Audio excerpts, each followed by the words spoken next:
tenemos.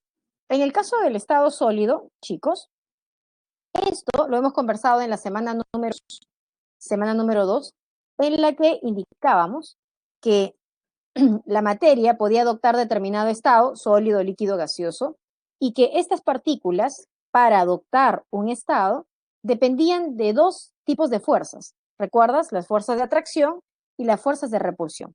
En el caso, ojo, en el caso del estado sólido, aquí las fuerzas de atracción predominan con respecto a las fuerzas de repulsión. A las fuerzas de atracción también se le denomina fuerzas de cohesión. Bien, entonces eso hace de que el sólido presente determinadas características que ya la habíamos mencionado en la semana número 2. Hoy vamos a colocar nuevamente el listado como quien repasa. El estado sólido, en ellos predominan las fuerzas de atracción o cohesión, perfecto. Eso hace de que ellos experimenten un tipo de movimiento y es denominado el movimiento de vibración, tan solo el de vibración debido al gran ordenamiento que estos presentan, y la facilidad de movimiento no es tanta como en el caso del estado gaseoso, ¿cierto? Que era el más caótico. Presenta propiedades importantes como la de tener forma y volumen definido. Bien, eso a causa de que las fuerzas de atracción son predominantes con respecto a las fuerzas de repulsión. Debido a que ellos presentan un gran orden, se considera que los sólidos son incompresibles. Incompresibles. Hablo de condiciones ambientales. Bien, características generales de un sólido. Ahora, este sólido, repito, que presenta una estructura mucho más ordenada con respecto a gases o líquido, también tiene una clasificación como a un sólido. Chequea. Los tipos de sólidos deben ser o cristalinos o amorfos. ¿Qué lo va a diferenciar? Ojo, lo va a diferenciar lo micro, es decir, su estructura. De acuerdo al ordenamiento de las partículas en un estado sólido, este puede ser clasificado como cristalino o puede ser clasificado como amorfo. En el caso de ser cristalino, mira cómo se ordenan, ¿cierto? Estas partículas que forman parte de la sustancia. Tienen un ordenamiento, se dice de largo alcance, quiere decir que alrededor de todo el sólido el ordenamiento va a continuar, es el mismo. Mientras que en el sólido amorfo observamos este tipo de disposición de las partículas. Mira, desordenado, asimétrico, dile irregular u ordenamiento de corto alcance. De manera micro, podemos diferenciar en función a las estructuras si el sólido o es cristalino, ordenadito, más desordenado, el sólido amorfo. Ahora, en detalle, cada uno de estos, chequea. En el caso de los sólidos amorfos, decíamos, consideramos aquellos que presentan una estructura interna que no es definida, no tienen una estructura interna definida, chequea, mira el sólido, es amorfo, es irregular, su estructura es estructura, ojo, es irregular. Si yo observo esta figura, esta no se repite de manera sucesiva, sino que de manera aislada alrededor de todo el sólido.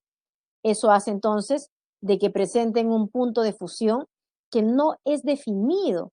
Si es que en algún momento determinamos la temperatura en este punto, pues va a ser distinta si yo lo tomo en este punto. ¿Por qué? Porque su estructura es irregular. Entonces no presenta punto de fusión definido. En este caso, se dice de que el sólido puede presentar un punto de fusión en un rango, supongamos, digo yo, 205 a 210. En ese rango encontramos el punto de fusión de un sólido amorfo. ¿Ya? Doy como ejemplo. No es como en el caso de un sólido cristalino, donde podemos decir un número exacto, 1210, por ejemplo. ¿Ok? Eso de acuerdo a su estructura. Chequea. Además, observamos que tiene un ordenamiento de corto alcance, repito, porque esta figura no se repite de manera sucesiva, sino de manera aislada, Bien, entonces, sólido de tipo amorfo. Esto es lo que observamos de manera micro, pero esto es lo que vamos a observar nosotros de manera macro.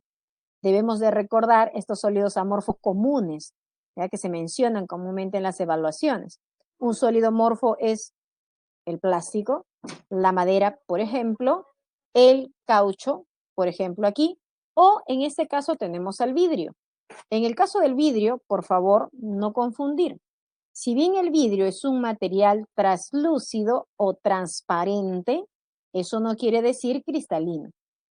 Translúcido o transparente es que te deja observar, ¿cierto? Detrás de ese material, ¿bien? Pero no quiere decir estructura cristalina. El vidrio es un claro ejemplo de un sólido de tipo amorfo. Y tú dirás, profe, ok, si yo tengo la estructura, ya, sí la hago porque la veo que es irregular, asimétrica, desordenada. Pero si yo observo en macro el sólido, ¿cómo me doy cuenta? Sencillo, porque tú te sabes la teoría. Por ahí que se rompe un pedazo de vidrio, ¿cierto? Coges uno chiquito, mira a todos sus lados. No sé si has experimentado eso. Se rompe un vasito de vidrio, coges un pedacito con mucho cuidado, revisa todos sus lados y todos estos lados no son iguales. Por lo tanto, su estructura, ¿cómo era? Irregular, de corto alcance. Y hablamos de sólidos de tipo amorfo. Podríamos identificarlo de esa manera. Bien, ahora, el sólido predominan las fuerzas respecto a las de repulsión, presentan un volumen definido, cristalino de ser amorfo, diferencia, cristalino muy ordenado, sólido amorfo desordenado, y que claro, trae como consecuencia propiedades distintas también. Ahora, dentro del sólido cristalino hay una clasificación. Bien, el sólido cristalino, repito, es aquella estructura sólida que presenta un alto orden totalmente simétrica. Y presenta una clasificación adicional, ¿cierto? Repaso, un ordenamiento regular en el espacio tridimensional, ¿ok? Presenta una red cristalina, que es la distribución de sus partículas. Presenta un punto de fusión definido, ¿por qué? Porque tiene una estructura de largo alcance. Alrededor de todo el sólido se repite la misma estructura. Ordenamientos de largo alcance. Ahora, te decía, este sólido cristalino presenta una clasificación. El sólido cristalino muy ordenado. Bien, se va a diferenciar, y aquí está sencilla la clasificación, porque va a depender de qué tipo de partícula es aquella que fue parte del sólido. Ese sólido ordenadito, con estructura métrica, ¿bien? En función a ello, digo que el sólido cristalino es de tipo, ejemplo, covalente, iónico, metálico o molecular. Antes de pasar a detallar cada uno, solo te pido recordar. Un sólido metálico. Pregunta, si yo te digo que tengo un sólido metálico, ¿quién será esa partícula que forma parte de esta estructura de gran orden? ¿Quién será? Si te digo que tengo un sólido metálico, será esa partícula encuentra dispuesta de manera muy ordenada del alcance simétrico. ¿Quién si te digo que tengo un sólido metálico? Ojo, esta semana no me lo estoy repasando los números de pasar a 3, semana 4 y semana 1. A ver, sólido metálico, refiriendo. Forma parte de un sólido metálico. O bien, ¿no? Eso no me quieres contestar. Los metales, pues, los metales. Y tú sabes muy bien que un elemento metálico, porque eso une a los metálicos, bien, que forman por a través del catión y esa nube electrónica, ¿no? Que se encontraban de vez localizadas. Entonces yo ya sé quiénes son las partículas que forman parte de mi sólido metálico. Digo, ¿cuándo tendré un sólido covalente? Dime, ¿quiénes serán esas partículas que se ordenan, ¿cierto? De manera largo alcance, muy simétrico. Si te digo sólido covalente, bueno, el sólido covalente debe estar formado por partículas que unan bajo enlace de tipo covalente, que generalmente son los no metales, muy hielo. ¿Qué más? Un sólido iónico. Para tener un sólido iónico y este sea cristalino, dice que es ordenado, ¿quiénes deben ser las partículas que forman parte de esta red?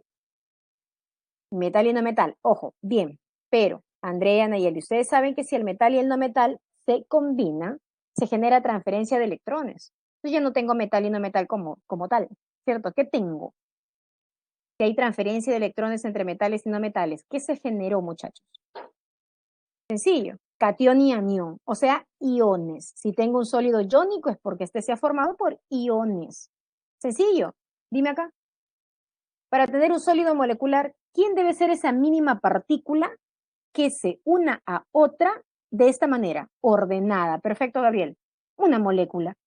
Ahora dime, ¿y cómo se unen las moléculas? Una molécula se une a otra a partir de qué tipo de interacción. ¿Cómo se llaman esas interacciones? Que unen a moléculas y que en función a su relación puedo explicar sus propiedades. Muy bien, las fuerzas intermoleculares. Bien, entonces aquí, ¿qué estoy haciendo? Solo ingresando a una clasificación cuyos conceptos tú ya manejabas. Es sencillo. Sólido cristalino ordenado. ¿Quieres que tenga un sólido covalente? Entonces debe estar formado por átomos no metálicos que se unan bajo enlace de tipo covalente. Sólido iónico formado por iones. Molecular por moléculas. Metálico por metales. Sencillo. Ahora, voy a dar rápidamente de estos, ¿bien? En el caso del sólido covalente, decíamos, es aquel formado por átomos no metálicos.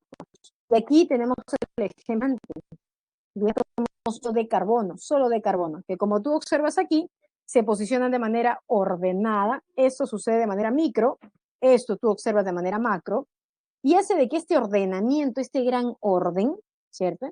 Refleje una característica importante de los sólidos covalentes como el de ser muy duros, ¿cierto? Es una referencia de la dureza, el diamante.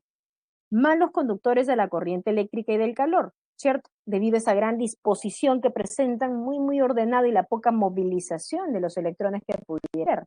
Por lo tanto, malos conductores del calor y de la electricidad.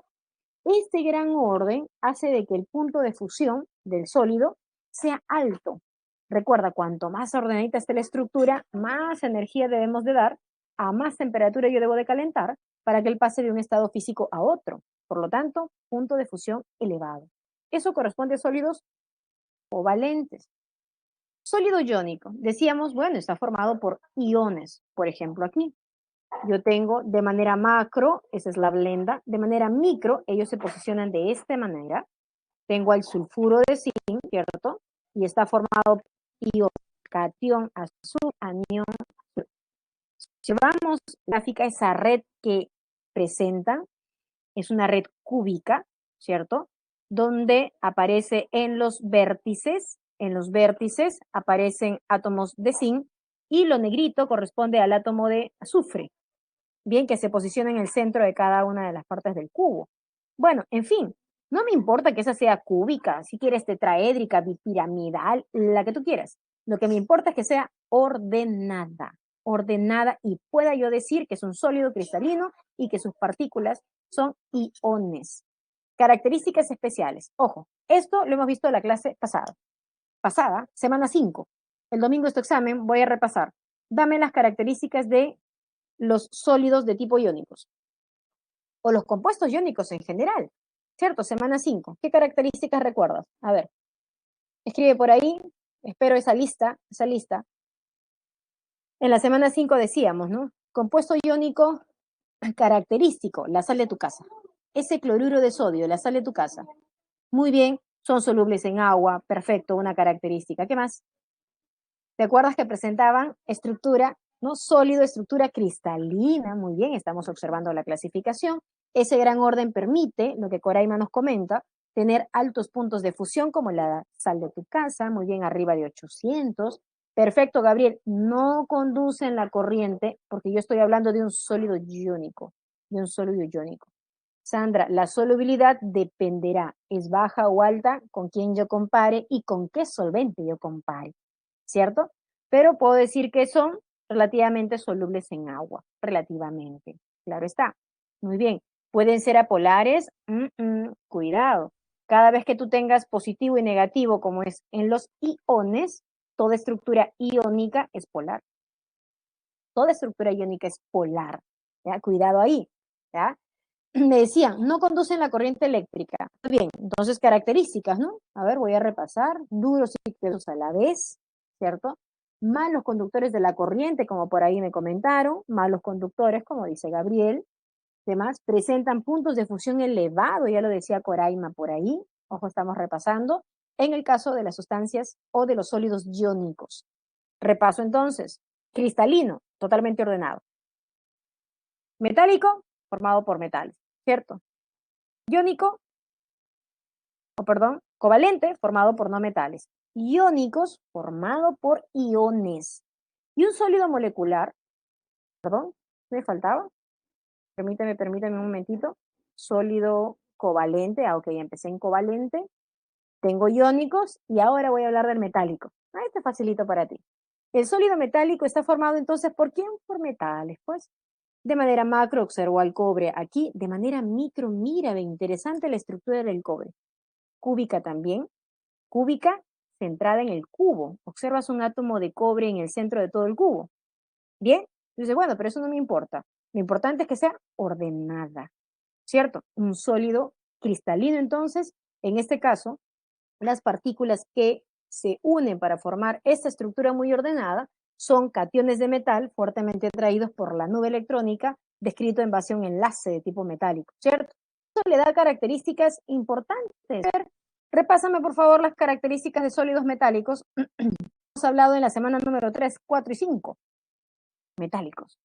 Buenos conductores, perfecto, Gabriel. ¿Qué más? ¿Qué más? Dúctiles y maleables de cuerda. ¿Qué más? Dúctiles, muy bien, Andrea. ¿Cómo son sus puntos de fusión para el metal? ¿Qué más? ¿Qué más? Altos, muy bien, altos, perfecto. Bien, en el caso de los sólidos, dúctiles y maleables, buenos conductores de la corriente, ¿cierto? Y aquí puedo seguir, puntos de ion alto, maleables, muy bien. Aquí tu lista puede seguir creciendo porque tú sabes más, ¿cierto? Solo estoy clasificando. Entonces, ahora sí, el sólido debe ser molecular. Ya. ¿Y cuál molecular? Cuando la partícula ordenadita, ¿cierto? Dentro de una estructura debe ser una molécula. Ejemplo aquí, de manera macro, dióxido de carbono, el famoso IECO. De manera micro, mira la estructura. ¿Cómo estás en geometría? ¿Cómo estás en geometría? Dime. A ver, los ingenieros. Perdón, los futuros ingenieros. O no, los que quieren estudiar ingeniería. ¿Cómo están en geometría? Geometría. Fíjate la estructura bonita que tiene el hielo seco. Mira, es estructura cúbica también, es un cubo especial, porque si bien hay moléculas en cada uno de los vértices del cubo, observo que hay una molécula en cada centro de las caras. También hay una en el centro del cubo. No sé si observas ahí. ¿Bien? A ver, revisa bien la estructura.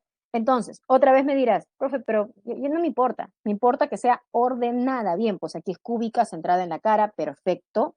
¿Ya? Puede ser tetraédrica, bipiramidal, octagonal, la que tú quieras, ordenada.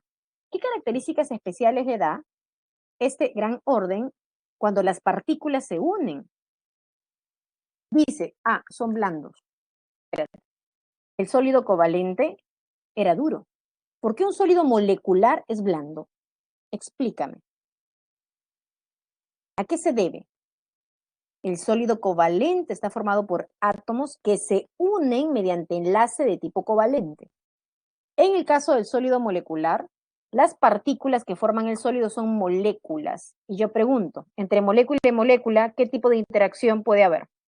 Entre moléculas, ¿qué tipo de interacción existen? Pueden existir. Dime, te leo. Entre molécula y molécula, ¿qué tipo de interacción puede existir? Evidentemente existen fuerzas de atracción. ¿De qué tipo? Intermolecular. Muy bien, ya está ahí la respuesta que Nayeli nos pone. ¿Bien? Hay fuerzas intermoleculares. ¿De qué tipo? London, dipolo, London, la que tú quieras. Pero ninguna de estas fuerzas intermoleculares es más intensa, ninguna es más intensa que un enlace químico, que un enlace metálico iónico covalente.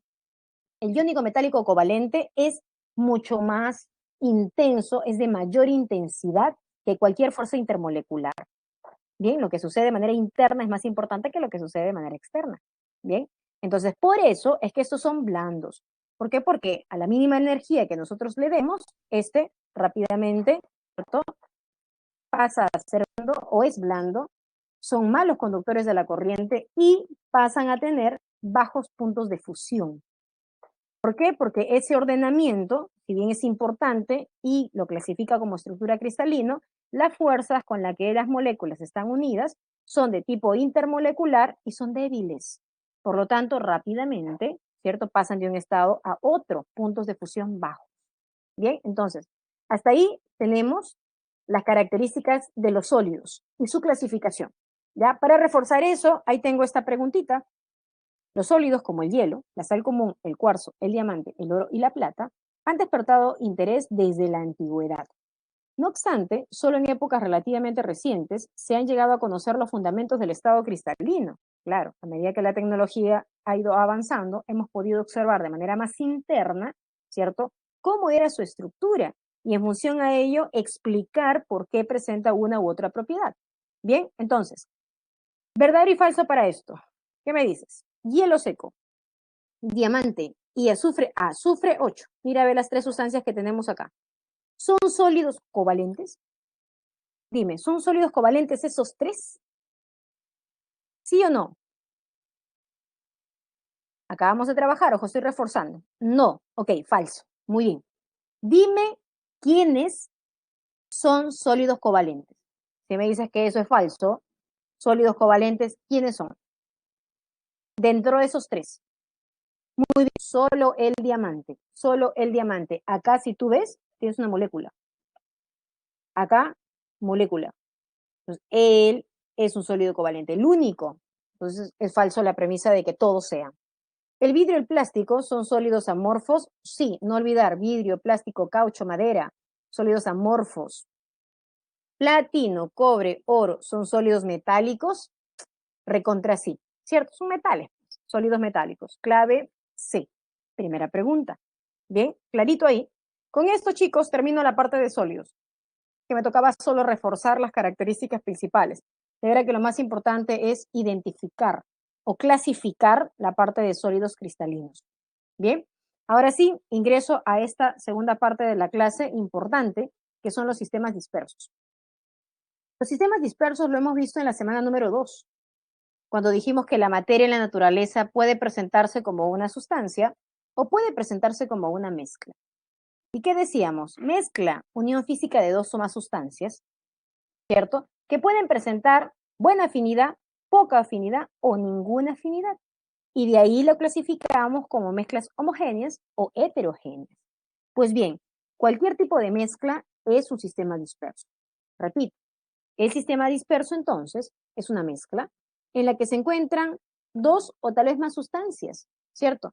Como diseminadas, dispersadas, disueltas, si quieres, en forma de pequeñas partículas, una en otra.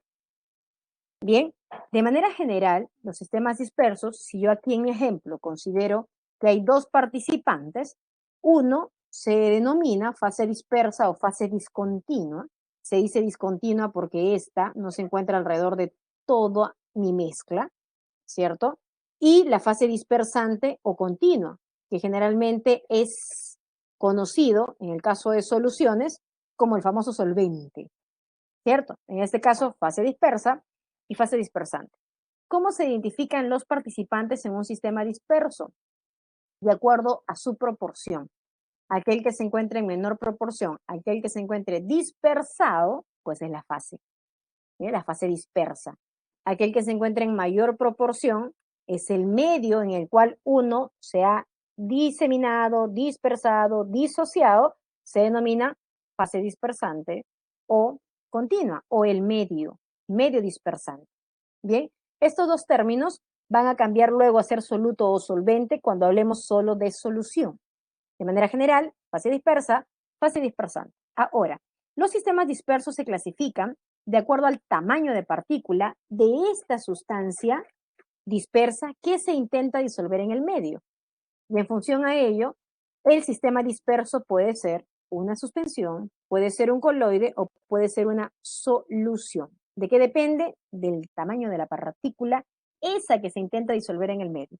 Bien, si el tamaño de la partícula es arriba de 1000 nanómetros o arriba de un micrómetro, bien, arriba de un micrómetro, observamos ahí que si la partícula, ¿cierto?, presenta poca o tal vez ninguna afinidad frente al medio, lo que se genera es una suspensión.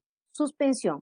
Las suspensiones, que corresponden a mezclas heterogéneas o sistemas heterogéneos, es fácil de detectar observamos claramente ¿no? A contraluz podemos observar de que hay una partícula que no se ha disuelto completamente en el medio, que puede suspenderse o que a medida que el tiempo transcurre puede comenzar a sedimentarse.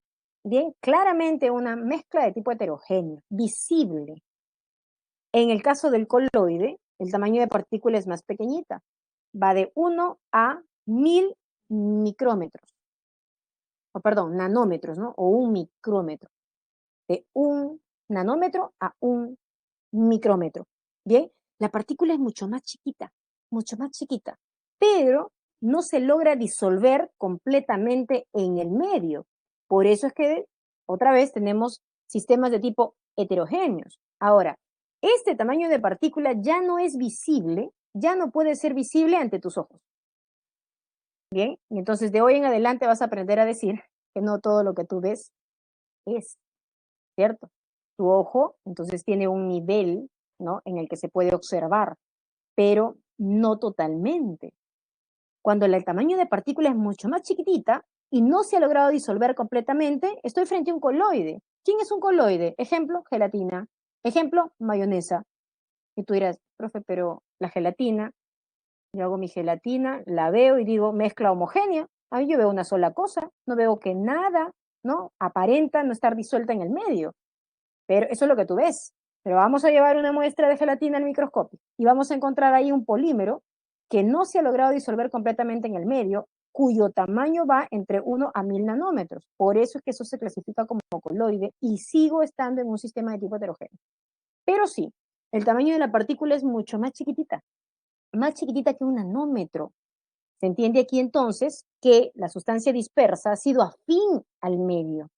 Y es ahí donde la mezcla que se genera es denominada solución o mezcla homogénea o sistema de tipo homogéneo.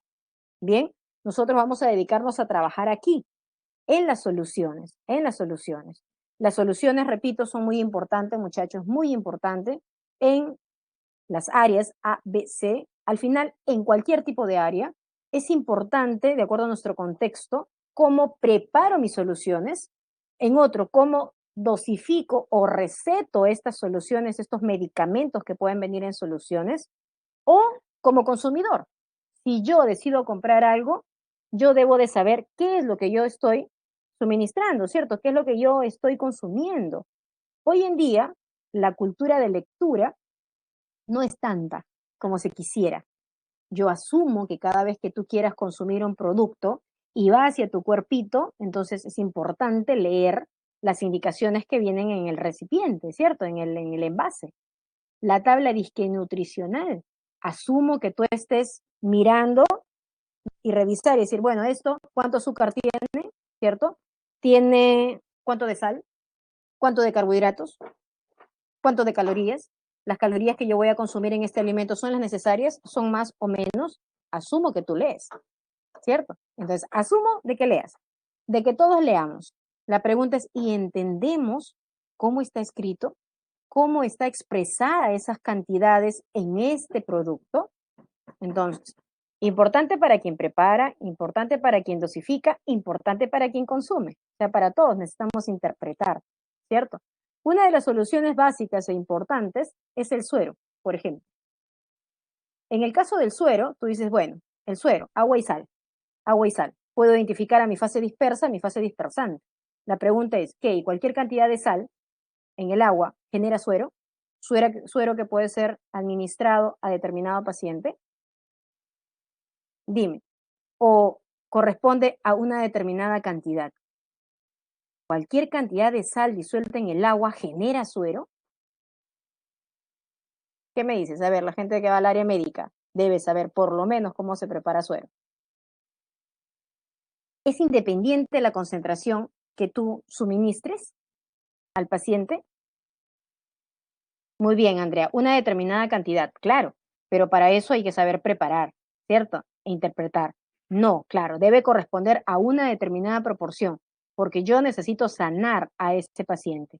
Puede que yo haya preparado agua y sal, supuestamente yo mi suero, y lo que le estoy suministrando es salmuera, y en vez de sanarlo, lo matas. Entonces, hay una determinada concentración. ¿Cómo se expresa esto? ¿Y cómo luego dosifico? Vamos a ver más adelante. En el caso de soluciones, entonces, esa fase dispersa y esa fase dispersante van a ser denominadas soluto y solvente. Fase dispersa y fase dispersante, solvente o el medio. Comúnmente, nuestras soluciones que más trabajamos son acuosas, pero recuerda que si bien la solución es una mezcla homogénea, estas pueden ser sólidas, como las aleaciones, pueden ser gaseosas, como el aire, o pueden ser acuosas si el medio es el agua. Comúnmente nuestras soluciones son acuosas. En base a eso, entonces vamos a repasar. El soluto va a poder ser identificado como aquella sustancia que se encuentra en menor proporción, recuerda ahí. Y el solvente, aquella que se encuentra en mayor proporción, formando parte de mi solución. Bien, entonces es ahí cuando yo tengo todo. Mi mezcla como mi solución, no te olvides participantes, soluto o solvente. Hay soluciones que pueden tener varios solutos, ¿sí? Y un determinado solvente. ¿Ok? ¿Qué más puedo tener aquí? Hay algo importante que estaba hace rato. La mística que había repasado de los compiónicos, como por ejemplo era que eran solubles en agua, ¿cierto? Entonces tú sabes que la sal es soluble en agua. Yo pregunto, ¿cualquier cantidad de sal el agua la va a disolver? Tengo un vasito de agua, agrego un cristal, se disuelve. Agrego una cucharadita, se disuelve. Le agrego un paquete, se disuelve. Dime tú. No, ¿cierto? ¿Por qué? Sí. Ojo, tanto como tú, tanto como yo, tienen un límite. A ese límite le llama límite de solubilidad. Quiere decir, ok, solubles, el sal puede suelta por el, pero de determinada de ¿no? Claro, depende. Puede que en algunos casos haya mayor cantidad de soluto con respecto al solvente. Puede ocurrir eso. ¿Ya? Depende de qué, de este término que se llama solubilidad. Y solubilidad depende también de factores. Bien, entonces, para comparar frente a otro, que es la sal A en el que están solubles, la sal B en el agua, comparar, necesito medir de manera cuantitativa, ¿cierto? Un valor numérico. Ese es el máximo absoluto. Cantidad más que el soluto de que se dice sin ojo, una temperatura, porque la temperatura es importantísimo para decir que la muestra puede ser solo o no soluble. Ah, la naturaleza a la que el soluble puede encontrar, ¿cierto? La solución se pone. En el caso de la naturaleza del solvente, se aplica este término muy conocido, ¿no? Dice, los semejantes, los semejantes. Lo disuelve a lo afín. A ver, espérenme.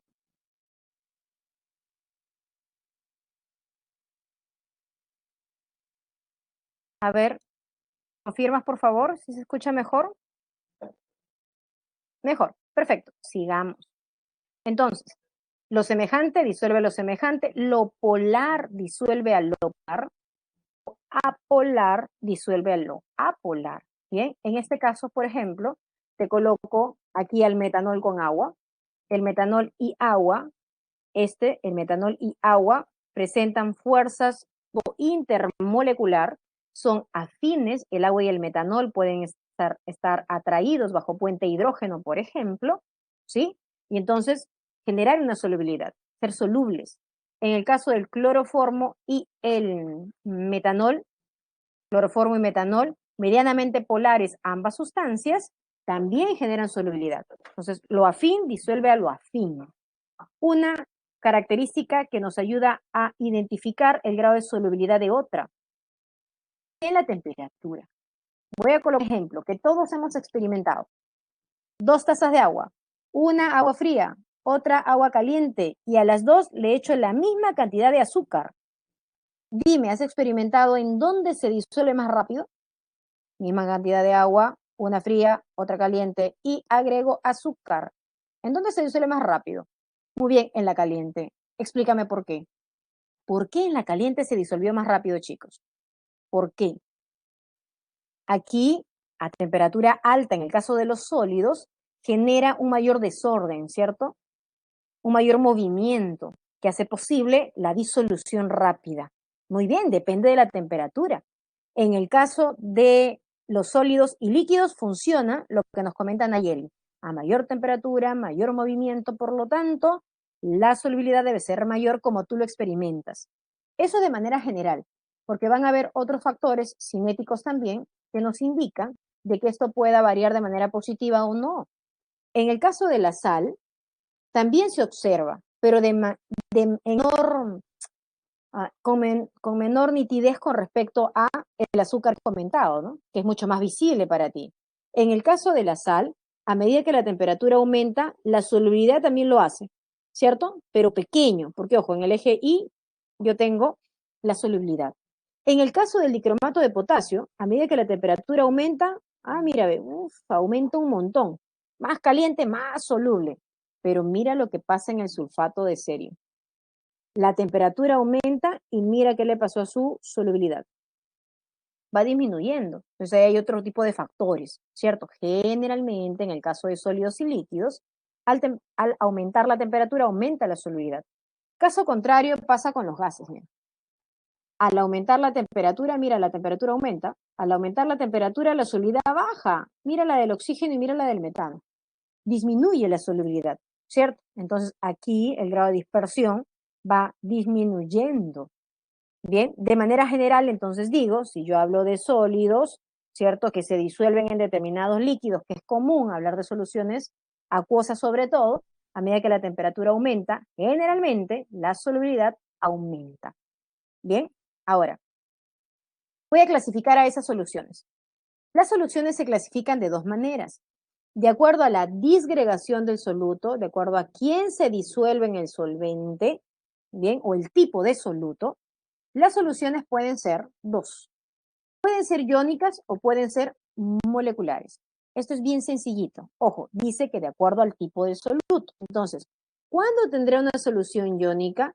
Cuando el soluto que forma parte de tu solución, pues es un compuesto iónico. Ahí está, mira. ¿Y cuándo tendré una solución molecular? Cuando el soluto que se una a determinado solvente es una sustancia molecular. Sencillo, sencillo. Ejemplo, ahí sé que cuando tengo una solución iónica, esta presenta características especiales comparado con mi compuesto iónico que hace rato ya habíamos conversado, ¿cierto? Compuesto iónico, mi sólido iónico, mi soluto iónico, él no conducía la corriente eléctrica. No conducía la corriente eléctrica, ¿te acuerdas? Sólido, no conducía la corriente eléctrica.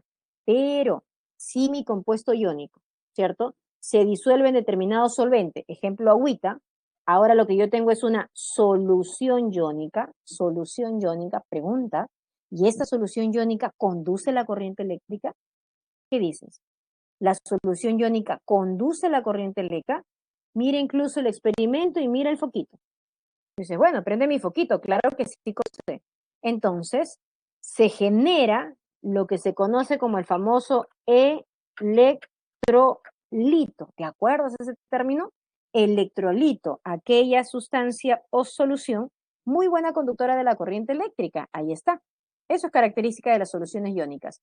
Mientras que, en el caso de las soluciones moleculares, yo tengo una sustancia molecular. ¿Cómo te expliqué? Tu azúcar. O sea, tú tienes en casa sacarosa, no todos tenemos glucosa. Sacarosa sí tienes. Eso es más visible para ti. Sacarosa, ¿se disuelve en agua? Sí, se disuelve en agua. Entonces dejo de tener mi sustancia molecular, sólido molecular, para que cuando se disuelve en agua, lo que yo tengo ahorita sería una solución molecular. La sustancia molecular no conducía a la corriente eléctrica. La solución molecular, mira mi foco, tampoco. Si a las soluciones que son muy buenas conductoras de la corriente se les dice electrolito, dime cómo se les dice a las soluciones que no conducen la corriente eléctrica. Las que conducen, le llamo electrolito, y a las que no conducen, ¿cómo les llamo? ¿Alguien recuerda? Conducen, ojo, solución iónica, aquella que conduce la corriente eléctrica, perfecto, le voy a llamar electrolito. Y a la que conduce le llamo no electrolito. Así de sencillo, estabas pensando tú más. Electrolito, ¿bien? Listo, no electrolito. Electrólisis es el proceso químico que está ocurriendo ahí. Electrólisis es el proceso químico que está ocurriendo.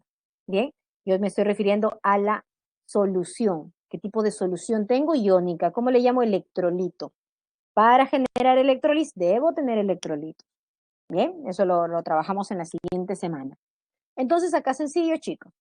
De acuerdo al tipo de soluto, mi solución puede ser iónica o puede ser molecular. ¿De qué depende? De quién sea mi soluto. Si mi soluto es un compuesto iónico, solución iónica. Si mi soluto es una sustancia molecular, solución molecular. Listo. También puedo clasificar las soluciones en función a la concentración o la actividad de soluto presente en la solución. Y esta puede ser diluida, concentrada, saturada o sobresaturada. ¿Cómo es eso? Ejemplo, mi solución, soluto, ojo, soluto, sal, solvente, agua, agua con sal, ¿ok? Soluto, sal, la sal de tu casa, y el solvente, el agüita.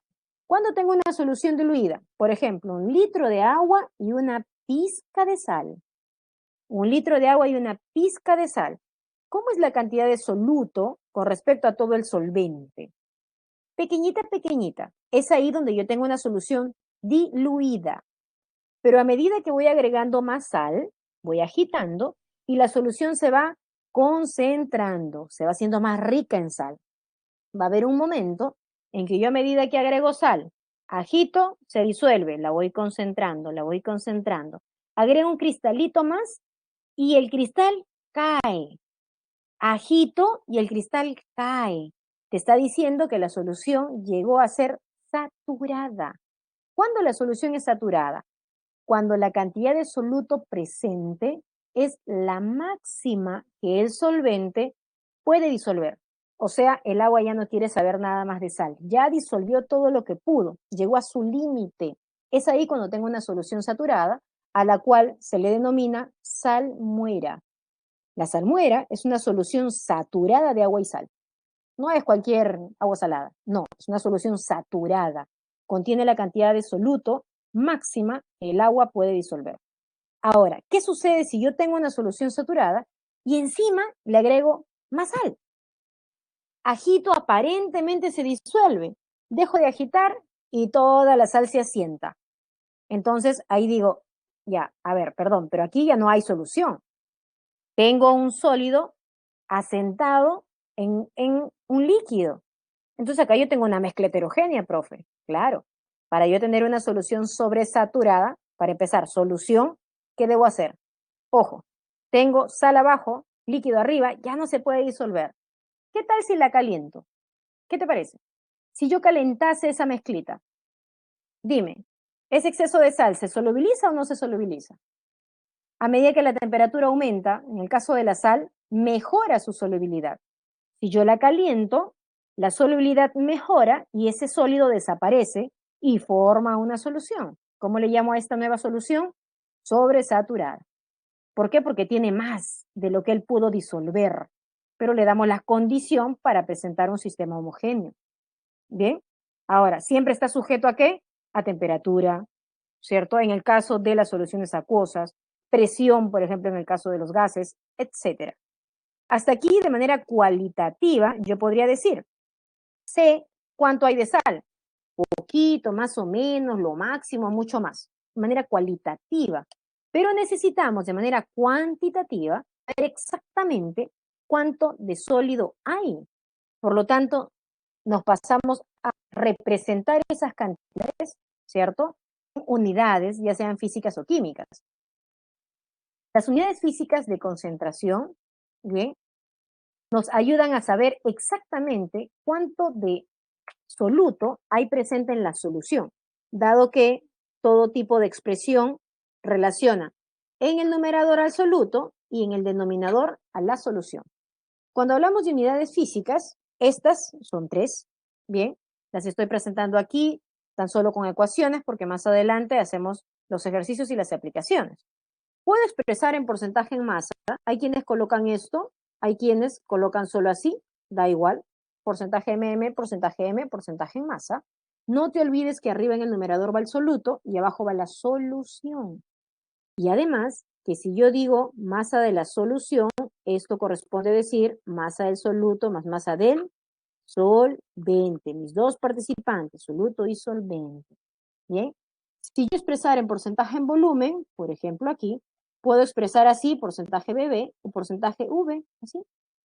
No olvidar que el volumen de la solución puede ser considerado como el volumen del soluto más el volumen del solvente, siempre y cuando los volúmenes sean aditivos.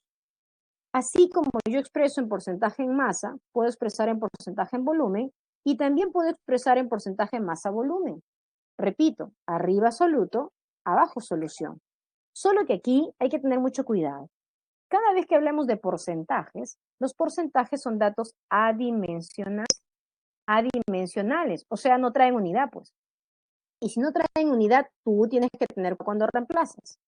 Si yo coloco masa en gramos aquí y la masa en gramos ahí, el gramo se fue, no hay problema. Si yo coloco el volumen en litros, coloco el volumen en litros, o mililitro acá, metro cúbico acá, no hay problema. Se va y yo tengo unidad equivalente, ¿cierto? O se va y tengo unidad dimensional. Pero, cuidado, porque cuando hablamos de porcentaje masa-volumen, claro está que las unidades son más listas. Las unidades son diferentes.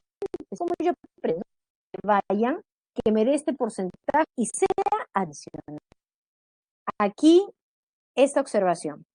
Comúnmente, soluciones acuosas o las soluciones que trabajo son acuosas. Bien, el solvente, sal, el agua, agüita. Dime tú, ¿cuánto es la densidad del agua? Solución, comúnmente, solución acuosa, el solvente es el agua. La densidad del agua es, ¿cuánto? ¿Alguien recuerda la densidad del agua? Densidad del agua, claro, muy bien, depende de la profesora de la unidad. Ok, te recuerdo, eso es 1 gramo por mililitro. 1 gramo por mililitro, el equivalente que nos ha comentado Nayeli por ahí. Bien, entonces, cuando yo creo que la densidad del agua es 1 gramo por mililitro, 1 gramo por mililitro, mi solución es acuosa, dado que el gramo por mililitro es equivalente. ¿Por qué? Porque mi densidad es 1 para el agua. Entonces, es ahí donde yo voy a relacionar lo siguiente. Si la masa va en gramos, el volumen sí o sí debe estar en mililitros. Considerando que el solvente es el agua. ¿Ok? Arriba, mililitro abajo, equivalentemente se va a retirar y tú vas a tener un dato adimensional de masa volumen. Pero ojo, si la masa tú la colocaste en kilogramos, el volumen debe expresar 100 litros. Debe ser volumen de tal equivalencia. Cuidado ahí. La concentración es presente en la solución. Y también podemos usar en ppm, cuando hablamos de m, audio,